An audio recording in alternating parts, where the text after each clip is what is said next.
Iniciando aqui um TED Talk, agora para abordarmos a questão do miguelismo. De forças britânicas ali desdobradas, desembarcadas. Uma vez que Napoleão, inclusive, devo aqui abrir um parêntese, foi precisamente esse episódio da invasão da Península Ibérica, em 1807, 1808, que a família real portuguesa veio para o Brasil. Isso todos vocês sabem, porque todo mundo aprende na escola.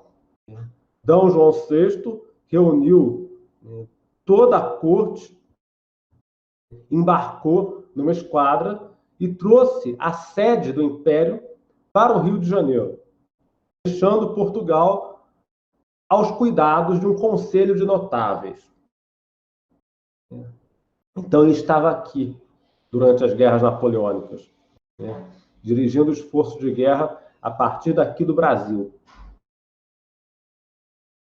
E terminadas as guerras napoleônicas, enfim, Portugal estava numa situação bastante difícil, não só pela devastação provocada pela guerra, mas, sobretudo, porque a Revolução Francesa terminou de abrir a caixa de Pandora das ideias liberais.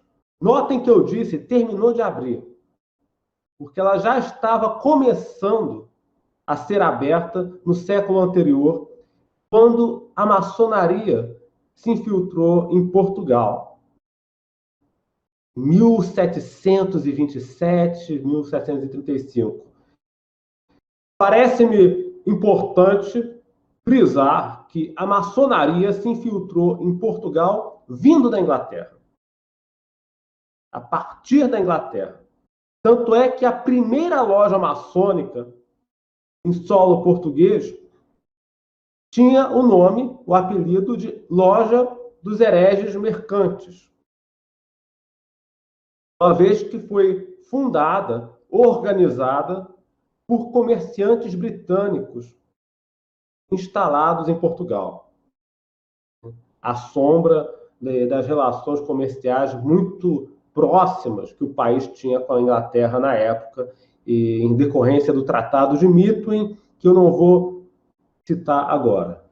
Então, eu faço questão de frisar que a Revolução Francesa e as guerras napoleônicas não foram exatamente as responsáveis diretas pela introdução da maçonaria e do liberalismo na Península Ibérica.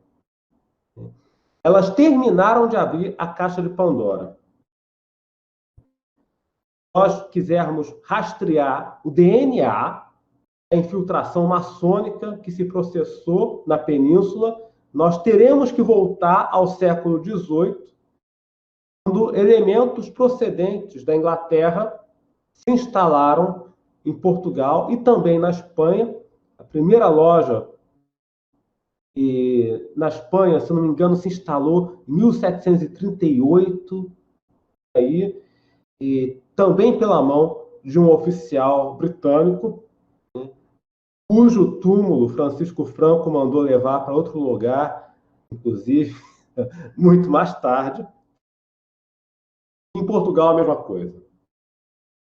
Então, esses homens começam a organizar lojas maçônicas em Portugal, no século XVIII, driblando, na medida do possível, a vigilância da Santa Inquisição. Aos poucos foram aliciando membros da corte, elementos de elevada extração social, porque é nesse tipo de homem que a maçonaria põe a sua alça de mira. Ela quer recrutar pessoas influentes, pessoas com acesso ao governo, pessoas com acesso à informação privilegiada, conselheiros do rei. Esse é o tipo de elemento no qual a maçonaria colocava a sua alça de mira para fins de recrutamento no século XVIII. E para isso contava com régio financiamento da coroa inglesa. Lembremos aqui que a maçonaria se constituiu formalmente na Inglaterra, em Londres, com a sua grande loja mãe, com o apoio e a participação do rei Guilherme III da Inglaterra.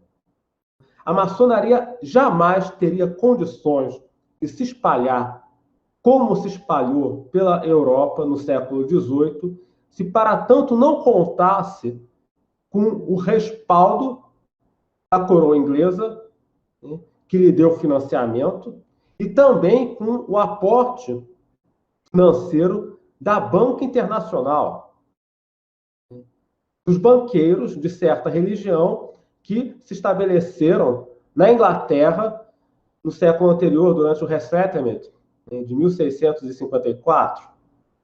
Então, para fazer as coisas, precisa de dinheiro.